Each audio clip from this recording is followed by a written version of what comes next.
कहावत है कि दिल्ली का रास्ता उत्तर प्रदेश से होकर जाता है, उसी प्रकार उत्तर प्रदेश की गद्दी का रास्ता पश्चिमी यूपी से होकर गुजरता है। अगले साल के विधानसभा चुनाव का वक्त जैसे जैसे करीब आ रहा है, पश्चिमी उत्तर प्रदेश में राजनीतिक दलों का घमासान भी तेज हो रहा है। पश्चिम यूपी में जाट किसकी खड़ी करेगा खाट, ये आपको दिखाते हैं।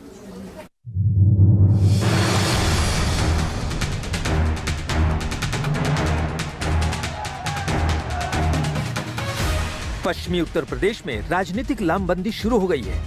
एक तरफ टीम योगी है तो दूसरी तरफ बीजेपी विरोधी मोर्चा उलटफेर करने को तैयार है। बीजेपी ने मिशन पश्चिम यूपी का ब्लूप्रिंट तैयार कर लिया है।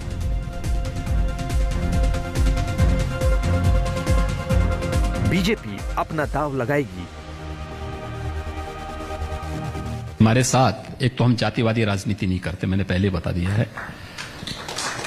परिवार मेरा है नहीं, इसलिए पश्चिम उत्तर प्रदेश का हर व्यक्ति इस बात को जानता है कि बीजेपी है तो पश्चिम में भी, पूरब में भी, मध्य में भी और बुंदेलखंड में भी सुरक्षा है। आखिर यही पश्चिमी उत्तर प्रदेश था ना, रोज दंगे होते थे, कभी कोसी कला का, कभी बरेली का, कभी मुरादाबाद का, कभी अलीगढ़ का, कभी सहारनपुर का, कभी मुजफ्फरनगर का। जो लोग किसान आंदोलन को जाति के साथ जोड़ रहे हैं, मुजफ्फरनगर में शहीद हुए उन नौजवानों के साथ वे धोखा नहीं कर रहे हैं क्या, जिनकी निर्मम हत्या हुई थी और उस समय सत्ता प्रतिष्ठान में कौन लोग बैठे हुए थे? क्या मंत्री ने दंगाइयों को बचाया नहीं थे उस सरकार का? पश्चिमी यूपी में जाटों के समर्थन से 2017 और 2019 में प्रचंड जीत हासिल करने वाली बीजेपी की राह में कांटे ही कांटे हैं। वजह पश्चिमी यूपी के किसानों की नाराजगी है, जो जाट समुदाय से आते हैं। आज सबसे बड़ी चुनौती किसान आंदोलन की अगुवाई कर रहे राकेश टिकैत दे रहे हैं। वही टिकैत जो दिल्ली से लेकर लखनऊ तक बीजेपी हटाओ का नारा बुलंद कर रहे हैं।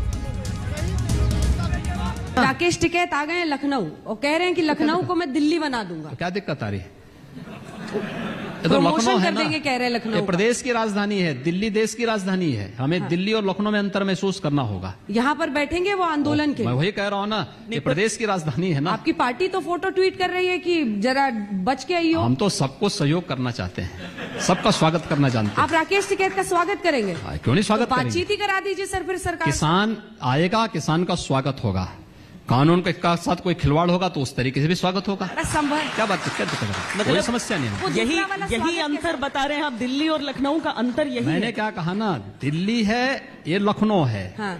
तो मुझे लगता है इतना अंतर तो स्वागत कैसे होता है योगी जी? मैंने कहा ना कि ये अंतर उन सबको भी मालूम होगा जो कहते हैं कि हम लखनऊ को दिल्ली बना देंगे, तो उनको ये भी अंतर मालूम होगा कि ये प्रदेश की राजधानी है, ये देश की राजधानी नहीं है। और प्रदेश की राजधानी में किस प्रकार का चाल चलन होना चाहिए, ये भी उनको जानकारी होनी चाहिए। चुनाव अभी दूर है, लेकिन वार पलटवार का सियासी खेल शुरू हो गया। ऑल इंडिया मिशन पर काम कर रहे टिकैत ने अपने अंदाज में योगी को जवाब दिया। सबको प्रमोशन चाह रहा, तो लखनऊ को दिल्ली क्यों नहीं बनना देना चाहते? योगी आदित्यनाथ को प्रधानमंत्री बनाते, क्या प्रधानमंत्री कुर्सी छोड़ देंगे? उनका नाम चल रहा, तो उसको उस भाषा में समझ लें कि लखनऊ दिल्ली कैसे बनती है। समझा दो कैसे समझे, उन्हें पता है सबको, लखनऊ दिल्ली कैसे बनती है सब पता है। बीजेपी को भी पता है कि 2022 में जाट नाराज हुए तो सियासी नुकसान बड़ा होगा। दरअसल पश्चिमी यूपी में 136 विधानसभा सीटें और 27 लोकसभा सीटें हैं, जहां जीत की चाबी जाट के हाथों में है। इसे आप चुनावी नतीजों के आंकड़ों से समझिए। कुल विधानसभा सीटें 136। 2012 के विधानसभा चुनाव में समाजवादी पार्टी 58 सीटें जीती, बीएसपी 39 सीटें, बीजेपी सिर्फ 20 सीटें, जबकि आरएलडी 9 और कांग्रेस 8 सीट जीती थी। वहीं 2017 में पश्चिमी यूपी में बीजेपी को एक तरफा जीत मिली। पार्टी ने 103 सीटें जीती, एसपी 27 पर अटक गई, जबकि अन्य पार्टियों के खाते में सिर्फ 6 सीटें आई।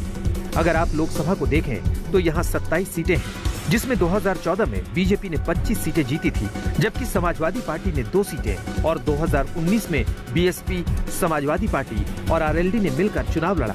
बीजेपी 20 सीटें जीती, जबकि गठबंधन सिर्फ 7 सीटें। बीजेपी के पास अपना प्रदर्शन दोहराने की चुनौती है, तो वहीं विपक्ष किसान आंदोलन के बहाने जाट मुस्लिम एकता के लिए कोशिश कर रहा है। पश्चिमी यूपी की 136 विधानसभा सीटों में 55 सीटें ऐसी हैं जिनमें जाट मुस्लिम आबादी 40% है या इससे ज्यादा बैठती है। अगर किसानों की नाराजगी दिखी तो जाट बीजेपी का खेल बिगाड़ सकते हैं।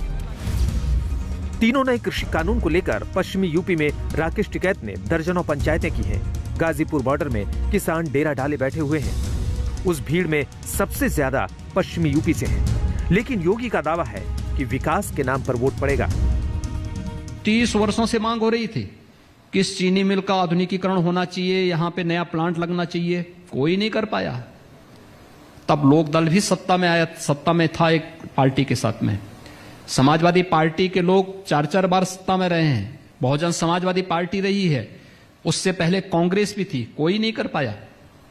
1980 से मांग हो रही थी, 1980 से लेकर के 89 तक कांग्रेस प्रदेश की सत्ता में थी, देश की भी सत्ता में थी, नहीं कर पाई। हमारी सरकार ने उस चीनी मिल का न केवल पुनरुद्धार किया, उसकी क्षमता को दुगना करके रमाला में चीनी मिल को हम संचालन कर रहे हैं और बंद चीनी मिलों का हम संचालन कर रहे हैं। किसानों के हित के लिए प्रधानमंत्री किसान सम्मान निधि, ये आजादी के तत्काल बाद प्रारंभ हो सकता था, क्यों नहीं कर पाए लोग? क्योंकि किसान उनके एजेंडे का हिस्सा ही नहीं था। किसान उन्नति करे, उनका ये वही नहीं था, एजेंडा ही नहीं था।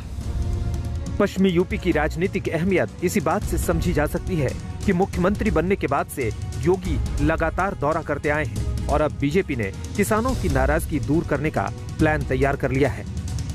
22 अगस्त से 25 अगस्त के बीच पश्चिमी यूपी में किसान पंचायत करेंगे। 16 अगस्त से 23 अगस्त तक किसान मोर्चा किसानों से संवाद करेगा। पश्चिमी यूपी के गांव-गांव जाकर बीजेपी अपने काम गिनवाएगी। पश्चिमी उत्तर प्रदेश में बीजेपी किसान चौपाल का आयोजन करेगी। 2022 का विधानसभा चुनाव करीब आते ही पश्चिमी यूपी में बीजेपी और समाजवादी पार्टी एक्टिव है। सवाल यही है कि पश्चिमी यूपी का जाट इस बार क्या करेगा? अभिषेक मिश्रा, लखनऊ, आज तक।